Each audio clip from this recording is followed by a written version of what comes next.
ದಾಸವಾಳದ ಹೂ ತುಂಬಾನೇ ಚೆನ್ನಾಗಿರುವಂತ ಈಸಿಯಾಗಿ ಅವೈಲಬಲ್ ಇರುವಂತ ಈ ದಾಸವಾಳದ ಹೂವನ್ನು ಉಪಯೋಗಿಸಿಕೊಂಡು ಯಾವ ರೀತಿ ನಾವು ಹೇರ್ ಕೇರ್ ಟ್ರೀಟ್ಮೆಂಟ್ ಮಾಡಬಹುದು ಅನ್ನೋ ಕಂಪ್ಲೀಟ್ ಡೀಟೇಲ್ಸ್ ಈ ವಿಡಿಯೋದಲ್ಲಿ ನಿಮಗೋಸ್ಕರ. ಜಪಾಕುಸುಮ ಸಂಸ್ಕೃತದಲ್ಲಿ ಈ ದಾಸವಾಳಕ್ಕೆ ಜಪಾಕುಸುಮ ಅಂತ ಹೇಳ್ತಾರೆ.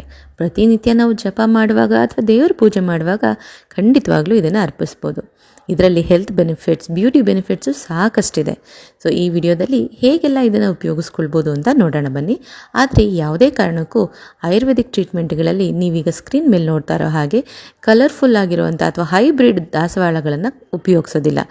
ಇದ್ರ ಬದಲಿಗೆ ಮನೆ ಹತ್ರನೇ ಸಿಗುವಂಥ ರೆಗ್ಯುಲರ್ ಆಗಿ ನಾವು ದೇವರಿಗೆ ಅರ್ಪಿಸುವಂಥ ದಾಸವಾಳನ ಉಪಯೋಗಿಸ್ಕೊಳ್ಬೋದು. ಇದನ್ನು ನಾವು ನೀಟಾಗಿ ಗ್ರೈಂಡ್ ಮಾಡಿ ಇದರದ್ದು ಜ್ಯೂಸ್ ಎಕ್ಸ್ಟ್ರಾಕ್ಟ್ ಮಾಡ್ಕೊಳ್ಬೋದು. ಅದನ್ನು ಹೇರ್ ಕಂಡೀಷ್ನಿಂಗಿಗೆ ಯೂಸ್ ಮಾಡ್ತೀವಿ. ಇನ್ನು ಸ್ವಲ್ಪ ನೀಲಶಂಖ ಪುಷ್ಪ ಜೊತೆ ದಾಸವಾಳದ ಎಲೆಗಳನ್ನು ಸೇರಿಸಿ ಹೂವನ್ನು ಸೇರಿಸಿ ಚೆನ್ನಾಗಿ ಅರೆದು ಅದನ್ನು ಹೇರ್ ಪ್ಯಾಕ್ ರೀತಿ ಅಪ್ಲೈ ಮಾಡ್ಕೊಳ್ಳೋದ್ರಿಂದ ಹೇರ್ ಕಂಡೀಷ್ನಿಂಗ್ ತುಂಬಾ ಚೆನ್ನಾಗಾಗುತ್ತೆ, ನೆತ್ತಿ ಕೂಡ ತಂಪಾಗುತ್ತೆ. ಆಯುರ್ವೇದದಲ್ಲಿ ಸಾಕಷ್ಟು ರೀತಿಯ ಹೆಲ್ತ್ ಬೆನಿಫಿಟ್ಸ್ ಈ ರೀತಿ ಹೇರ್ ಪ್ಯಾಕ್ ಅಪ್ಲೈ ಮಾಡ್ಕೊಳ್ಳೋದ್ರಿಂದ ಬರುತ್ತೆ ಅಂತ ಇಲಿಸ್ಟ್ರೇಟ್ ಆಗಿದೆ. ಜೊತೆಗೆ ಗ್ರೇ ಹೇರ್ ಪ್ರಿವೆನ್ಷನ್ ಅಂದರೆ ಬಿಳಿ ಕೂದಲು ಅಥವಾ ನೆರೆ ಕೂದಲು ಅಂತ ಏನು ಹೇಳ್ತೀವಿ, ಅದರಿಂದ ಕೂಡ ನಾವು ಪ್ರಿವೆನ್ಷನ್ ಮಾಡ್ಕೊಳ್ಬೋದು.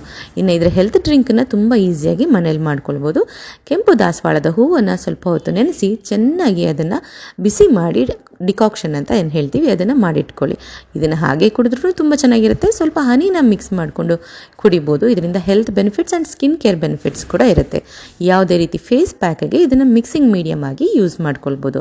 ಹೇರ್ ಪ್ಯಾಕಿಗೆ ಸ್ವಲ್ಪ ಆಮ್ಲ ಜೊತೆ ಇದನ್ನು ಗ್ರೈಂಡ್ ಮಾಡಿ ಹೇರ್ಗೆ ಅಪ್ಲೈ ಮಾಡ್ಕೊಳ್ಳೋದ್ರಿಂದ ಕಲರಿಂಗ್ ಆ್ಯಂಡ್ ಕಂಡೀಷ್ನಿಂಗ್ ಕೂಡ ಆಗುತ್ತೆ. ನೋಡಿದ್ರಲ್ಲ, ಸುಲಭವಾಗಿ ಸಿಗುವಂತ ಈ ಹೂಗಳನ್ನ ಯೂಸ್ ಮಾಡಿಕೊಂಡು ಯಾವ ರೀತಿ ಎಲ್ಲ ನಾವು ಸ್ಕಿನ್ ಕೇರ್, ಹೇರ್ ಕೇರ್ ಜೊತೆಗೆ ಹೆಲ್ತ್ ಕೇರ್ ನ ಮಾಡ್ಕೊಳ್ಬಹುದು ಅಂತ.